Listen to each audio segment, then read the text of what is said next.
Ei, me fala uma coisa, será que depois que Pedro foi batizado com o Espírito Santo, ele passou a errar menos ou ele passou a ser um homem perfeito? Será que realmente o batismo com o Espírito Santo transforma radicalmente a nossa existência? Essas e outras questões serão respondidas nesta videoaula, então não percam!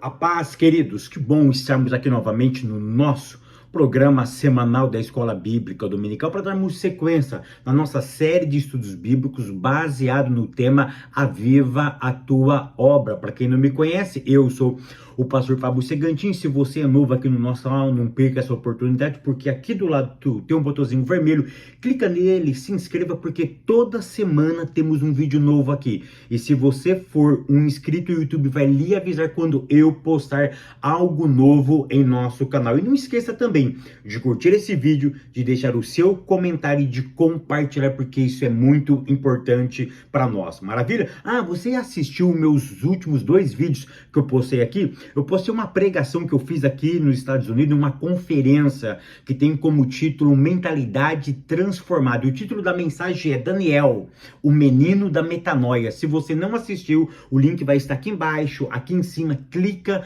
e assiste, que eu tenho certeza que essa mensagem vai impactar a sua vida. E o outro vídeo que eu postei também é: será que o movimento carismático, ele é de Deus ou ele não é de Deus, tá? Eu vou deixar aqui embaixo ou aqui em cima esses 2 vídeos, clica nele e assista. E se você for um inscrito, o YouTube ele te avisa. Então se inscreva aqui agora, é rápido, fácil e prático e de graça. Lição de número 6, que tem como título Avivamento no Ministério de Pedro. A leitura bíblica em classe se encontra no Evangelho, se encontra em Atos dos Apóstolos, capítulo 2, do verso 14 até o verso de número 16. A minha pergunta é: será que Pedro foi uma outra pessoa depois do dia de Pentecoste?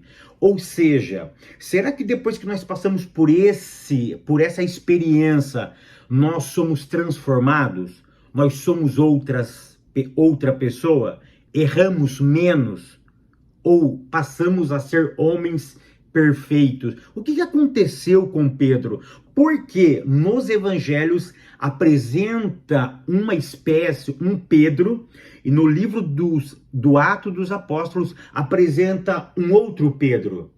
Mateus apresenta um Pedro que peca, um Pedro que fica bravo, um Pedro que nega, um Pedro que ao mesmo tempo que ele professa ou ele fala palavras que o próprio Cristo diz que essas palavras foram reveladas, imediatamente Cristo olha para ele depois e diz: para trás de mim, Satanás.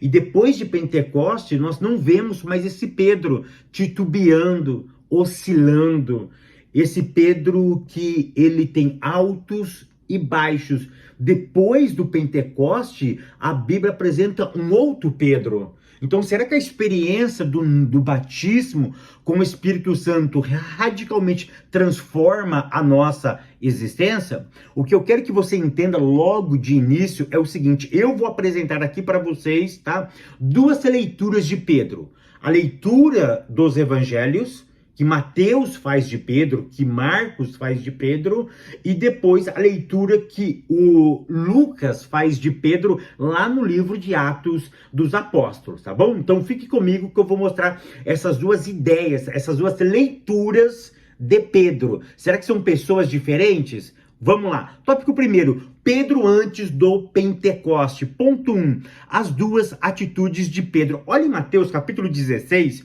e o verso de número 16 e 17. O que a Bíblia diz aqui? Mateus 16, verso 16 diz assim: respondendo Simão Pedro disse: tu és o Cristo, o Filho do Deus vivo. Olha que interessante, Jesus estava perguntando para eles o que as pessoas falavam dele. E todo mundo começou a dizer: olha, uns dizem que tu é Elias, outros dizem que tu és profeta. Ou seja, uns dizem que você é Jeremias, cada um tem uma visão acerca de você. E aí Cristo olha para os seus discípulos e pergunta: e vocês? que estão comigo todos os dias, o que vocês pensam de mim? O que vocês acham de mim? Qual é a minha identidade? Aí Pedro toma a palavra e diz: tu és o Cristo, o Filho do Deus vivo. Olha o que Cristo diz para ele no verso seguinte, verso 17. Então Jesus lhe afirmou, ou então Jesus lhe disse: bem-aventurado és, feliz é você, Simão Barjonas. Aí ele vai explicar por que você é feliz. Porque não foi carne e não foi sangue que te revelou isso, mas o meu Pai que estás no céu. Ou seja, Jesus afirma que essa revelação que Pedro teve, que ele era o Cristo, não vinha dele próprio. Não era uma experiência produzida pelo seu próprio entendimento, mas foi uma revelação vinda do céu. Ou seja, os céus se abriram e ele passou a entender que esse personagem era o Cristo. Mas olha o que diz no verso de número 22, do mesmo capítulo. Verso 22. Olha o verso 21. Desde esse tempo começou Jesus Cristo a mostrar aos seus discípulos que lhe era necessário seguir para Jerusalém. Por quê? Para sofrer muitas coisas dos anciões, dos principais sacerdotes e dos escribas, ser morto e ressuscitado no terceiro dia. Ou seja, ele estava mostrando para os discípulos a importância que era necessário ele ir para Jerusalém, porque ele ia sofrer. As pessoas iam maltratá-lo, o clero ia matá-lo, ou seja, ele ia se entregar para morrer. Ele estava então mostrando que ele iria passar por um grande sofrimento. Aí Pedro interrompe. Pedro parece que já estava cansado de ouvir esse ensinamento. Aí ele para no verso 22 e diz: e Pedro chamando-o à parte. Olha que interessante, Pedro chamou Jesus à parte e falou somente com Jesus, tá? E começou a reprová-lo, dizendo: tem compaixão de ti, Senhor. Isso de modo algum te acontecerá. Ou seja, ele chamou Cristo no particular e começou a dizer: Cristo, deixa de dizer isso.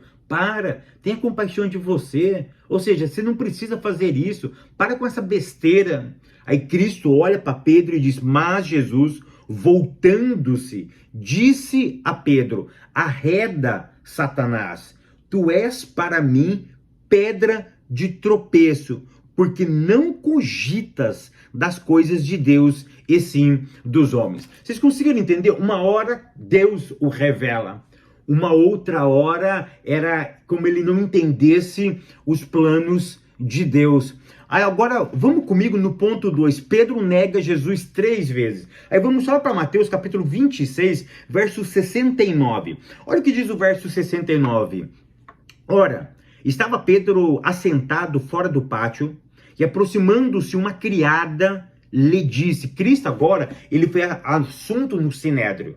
Ok? Ele passou a noite inteira apanhando.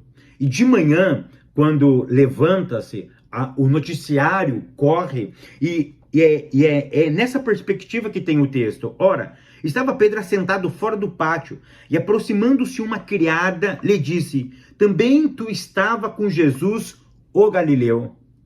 Ele, porém, o negou diante de todos, dizendo: não sei o que dizes. Olha agora o verso 71 e o verso 72. E saindo para o alpendre, foi ele visto por uma outra criada, a qual disse aos que estavam ali: esse também estava com Jesus, o Nazareno. E olha o que ele responde, ele negou outra vez. Agora ele já faz com juramento, dizendo: não conheço tal homem. Olha o verso de número 73 e 74. Logo depois, aproximando-se os que estavam ali, disseram a Pedro: verdadeiramente és também um deles, porque o teu sotaque, a sua maneira de falar. O que o texto está querendo nos informar aqui? Olha que interessante, no verso 69, a mulher diz que Jesus era galileu, porque na Galileia tinha um sotaque diferente. É como o paulista e o nordestino. são sotaques diferentes. Ou seja, o galileu tinha um sotaque diferente. Muitas pessoas não acham engraçado a maneira que eu falo, não percam, né? Ou seja, é uma maneira que nós falamos lá em Americana, no estado de São Paulo. Ou seja, naquela região se fala dessa forma. Então, olha que interessante, na Galileia tinha um sotaque diferente. Ou seja, todo mundo percebia quando um galileu estava falando. E esses homens, essas pessoas disseram, és verdadeiramente um deles, porque o teu sotaque te denuncia. Aí Pedro aqui já fica bravo. No começo ele nega, depois ele faz um juramento aqui. Olha o que diz o verso 74. Então começou ele a praguejar e a jurar, não conheço esse homem. E imediatamente cantou o galo. Vocês conseguem perceber que um homem que, ora, ele recebe uma revelação de Deus, ora, ele não recebe uma revelação, ou ele não entende aquilo que Deus estava fazendo na vida de Jesus, e perto de Jesus morrer, nas vésperas da sua morte, esse homem nega ele 3 vezes. Tá? Então, olha que interessante, olha o verso 75. Então Pedro se lembrou da palavra de Jesus, antes que o galo cante, tu me negarás 3 vezes. E saindo dali, chorou amargamente. Ou seja, esse é o Pedro. É um Pedro que nega, é um Pedro que tem uma revelação, mas é um Pedro que também ele nega. Tá? E é tão interessante que, vamos dar uma leitura agora em Marcos, capítulo 16, e o verso de número 7. Esse Pedro que nega, agora Cristo morre. Depois que Cristo morre, ele ressuscita. E quando ele ressuscita, olha o que ele diz no verso de número 7 do capítulo 16 do Evangelho de Marcos. Presta atenção, Marcos 16, verso 7, diz assim, mas ide. Olha o verso 6. Ele, porém, lhes disse, não vos atemorizeis, buscai a Jesus o Nazareno, que foi crucificado. Ele ressuscitou, não está mais aqui. Vede o lugar onde o tinha posto, mas ide, dizei aos seus discípulos e a Pedro. Presta atenção que ele vai dizer, diz para os seus discípulos e para Pedro. Para Pedro, ele usa o nome próprio de Pedro. Diz para Pedro que ele vai adiante de vós para a Galileia. Presta atenção, Jesus, esse ser que não é Jesus, ele aparece e diz, olha, diz para os discípulos e fala para Pedro que Jesus vai adiante de vocês, ou seja, vão se encontrar lá na Galileia e lá o vereis, como ele vos disse. Então, para você entender isso, você tem que voltar para Mateus. Agora volta para Mateus, capítulo 26, o verso 32 e o verso 33. Olha o que diz, tá? Evangelho de Mateus, capítulo 26, do verso 32. Verso 32 diz assim, mas depois da minha ressurreição, Cristo está vivo aqui. E ele diz para Pedro, olha o que ele diz para Pedro e para os seus discípulos, tá? Mas depois da minha ressurreição, irei diante de vocês para a Galileia. Ou seja, Jesus tinha profetizado isso para ele. Olha o que Pedro diz no verso 33. Disse-lhe Pedro, ainda que venha a ser um tropeço para todos, nunca o será para mim. Fábio, por que o Evangelho mostra Pedro nessa perspectiva? Aprenda uma coisa, o Evangelho ele está mostrando quem é o ser humano.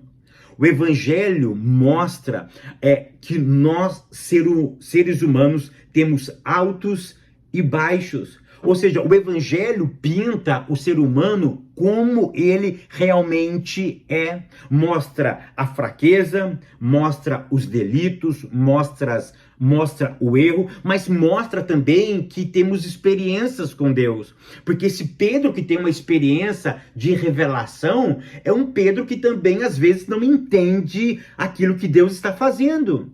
Então o que você precisa entender é que o Evangelho foca no Cristo que veio para restaurar quem? O homem no seu pecado.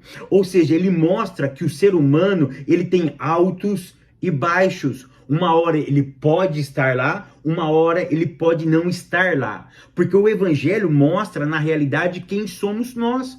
Vai dizer que você sempre vive aqui, ó. Sempre você é estável, você nunca deu aquela baixadinha, você nunca levantou de manhã e disse, hoje eu não vou orar, hoje eu não vou ler a Bíblia. Será que você nunca teve algum, não deslize, mas algum desejo de não ler a Bíblia hoje? Hoje eu não quero orar, hoje eu não quero cantar, ou seja, hoje eu não entendo o que Deus está fazendo. Quando a Bíblia narra a história de Pedro, ela está narrando a minha, a tua, a nossa história. Agora, nós vamos para o livro de Atos dos Apóstolos. O que Atos vai focar? Atos vai focar exclusivamente no que? No que o Espírito Santo é capaz, ou que ele fez na vida da igreja. Por quê? Porque o Evangelho já tratou quem é o ser humano. Ou seja, o livro de Atos chama Ações do Espírito Santo de Deus, porque o foco... Presta atenção, o foco de Atos dos Apóstolos não é o ser humano, é a ação do Espírito Santo de Deus. Então isso você tem que entender. Qual é o foco do Evangelho? É mostrar o ser humano, que existe Cristo, que pode restaurar o ser humano. Qual é o foco do livro de Atos dos Apóstolos? O nome já diz, a ação do Espírito Santo de Deus. Em quem? Em homens caídos. Então, o foco de Atos, o que é? É a ação do Espírito. Então, por isso que o Espírito Santo começa a pegar o quê? Esse homem do Evangelho. Esse homem caído. Esse homem que tem experiências altas e tem horas que não entende aquilo que Deus está fazendo. Mas no livro de Atos, fica muito explícito que o Espírito Santo, ele trabalha com esse homem. Que esse homem que uma hora entende, uma hora não entende as coisas de Deus. Tópico 2, Pedro após o Pentecoste. Ponto 1, Pedro batizado no Espírito Santo. Pedro agora é batizado. Então o Espírito Santo está fazendo a obra. Olha o que diz Atos capítulo 2, verso 18. Pedro toma a palavra. Pedro era um homem conhecedor da cultura judaica. Pedro sabia ler e escrever, e agora Pedro começa a enunciar, Pedro começa a pregar. E ele começa a pregar no verso 18, e Lucas caprichosamente narra todo o sermão do apóstolo Pedro. E depois, no final, Pedro faz aquele apelo, tá? Ele faz aquele apelo e quase 3.000 almas, no capítulo 2, verso 41 do livro de Atos, apóstolo, mostra o quê? Mostra não a ação de Pedro, mas aquilo que o Espírito Santo estava fazendo através da vida de Pedro.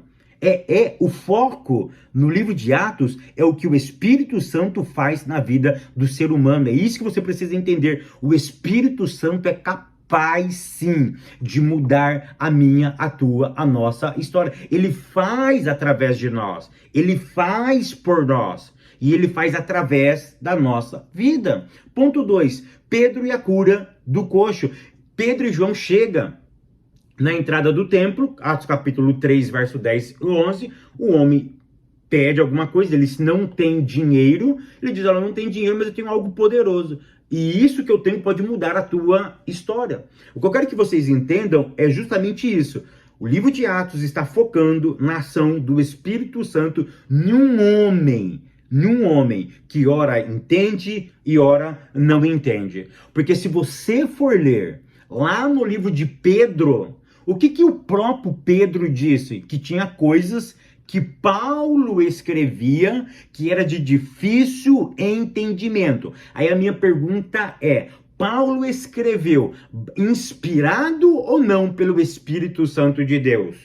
Claro que ele escreveu, tudo que Paulo escreveu foi inspirado pelo Espírito Santo. Mas você consegue entender que mesmo assim Pedro entendia que era difícil de entender a teologia de Paulo? Ou seja, às vezes você entende e às vezes você não entende, mas isso não impede do Espírito Santo agir na sua vida. O que Atos está dizendo não é que Pedro foi perfeito. E não é que Pedro parou de pecar depois de ter sido avivado, depois de ter passado pela experiência de Pentecostes. O que o texto está focando é que o foco é na pessoa bendita do Espírito Santo de Deus. Ponto 3, Pedro avivado em outras ocasiões. No capítulo 4, Pedro prega, ele é preso no Sinédrio, ele é liberto, aonde eles oram, o lugar treme, ele vai orar por Enéas, né? Mandar um abraço aqui pro pastor Enéas, lá de São José dos Campos, tá? Ali indo para Caçapava, para Taubaté, que Deus continue realmente abençoando o pastor Enéas, né? Ou seja, Enéas foi curado por Pedro. Enéas estava doente há 8 anos. Pedro chega lá e cura esse homem. Ou seja, Pedro realmente teve uma ação poderosa. O foco aqui, eu volto a repetir, é a ação poderosa do Espírito Santo de Deus. Ninguém passa a ser perfeito ou erra menos depois de falar em línguas estranhas. Tão verdade é que vai ter um dia lá na eternidade que as pessoas vão dizer: Senhor, em teu nome eu profetizei, eu fiz isso, eu curei, eu falei em línguas, eu fiz coisas tremendas, gravei vídeo no YouTube, eu preguei em congresso, eu fiz um monte de coisa. O que Cristo vai dizer? Eu não vos conheço. Então, o que eu quero que você entenda é justamente isso. O foco no livro de Atos é a ação do Espírito Santo de Deus, mesmo num homem que horas não entende e ora entende aquilo que Deus está fazendo na vida dele. Tópico 3, a igreja de hoje e o avivamento do Pentecoste. Ponto 1, a igreja atual e o Pentecoste. Aqui você precisa entender 3 coisas. Porque a igreja abandonou o pentecostalismo ou não existe mais, parece, esse fervor. Existem vários motivos. Eu já dei na minha primeira aula alguns motivos. Se você não assistiu minha primeira aula, assista, que lá eu mostro alguns motivos. Hoje eu vou mostrar mais 3 motivos, tá? Porque o que a igreja de hoje é? A igreja de hoje, ela é mais política que bíblica. A igreja de hoje, ela fala mais de política do que de Bíblia. Então, a verdade é que nós vimos na última eleição agora, tá? Estamos em 2023, acabamos de ter uma eleição em 2022, em novembro, e nós vimos que a igreja se embebedou da política. A igreja atual é mais política do que bíblica. Por que o Pentecoste está indo embora? Porque a igreja é mais mundana do que puritana. Se você quiser encontrar o mundo, dá uma olhadinha na igreja. O mundo está dentro da igreja. Então, olha que interessante, a igreja é mais mundana do que puritana. É por isso que o avivamento está indo embora. Porque a igreja está perdendo o pentecostalismo? Porque a igreja é mais egocêntrica do que cristocêntrica. O homem é o centro. O homem é o centro do culto, é o centro da pregação. E Cristo, ele fica assistindo o culto ao homem. Cristo senta e ouve os louvores agradando homens. Porque você vai vencer. Porque você é isso. Porque você é aquilo. E estamos esquecendo o Cristo, que é o centro do culto. A pregação é a mesma coisa. A pregação é chave. A pregação é simplesmente para amassagear o nosso ego. Então, por que a igreja está deixando de ser pentecostal? Porque a igreja é mais política do que bíblica, a igreja é mais mundana do que puritana e a igreja é mais egocêntrica do que cristocêntrica. Ponto de número 2, tempos de multiplicação da iniquidade. Querido, presta atenção, aqui você precisa aprender 2 princípios. Primeiro, em cada tempo há a multiplicação do pecado. Quem viveu há 200 anos atrás, naquele tempo, o pecado estava se multiplicando, porque o pecado é evolutivo. E cada geração acompanha a evolução do pecado. O pecado não evoluiu agora, de 2000 a 2023. Não, o pecado, cada geração, o pecado vai evoluindo. E aquela geração acompanha a multiplicação da iniquidade. Grava isso na sua cabeça. Cada geração acompanha a evolução do pecado. E a segunda ideia que você precisa entender é o seguinte, que o foco é lutarmos para nos mantermos vivos. Ou seja, qual é o foco meu, Fabio? Mas as coisas estão, o amor se esfria, porque o pecado se multiplica. Qual é o foco? É lutarmos para mantermos viva a chama do nosso coração. Ou seja, as pessoas podem estar perdendo a fé, o amor pode estar se esfriando, mas eu aprendi uma coisa com um pastor meu na minha juventude, o pastor Pedro Pernas. Hoje em dia ele é pastor presidente da Assembleia de Deus no interior do estado de São Paulo. Ele dizia o seguinte, eu nunca vou esquecer essa frase: o amor pode esfriar na vida do outro, mas eu não posso permitir que na minha vida se esfria. Ou seja, eu preciso ter isso na minha consciência. Eu preciso ter o foco de manter viva a chama do Espírito Santo dentro de mim. Ponto terceiro, a igreja será arrebatada. Nesse ponto aqui, eu vou deixar aqui em cima e aqui embaixo um vídeo que eu fiz sobre as 10 virgens. E lá você vai aprender tudo sobre as 10 virgens. Que o Eterno continue te abençoando, te guardando, te prosperando. E eu te espero no próximo vídeo, querendo Deus.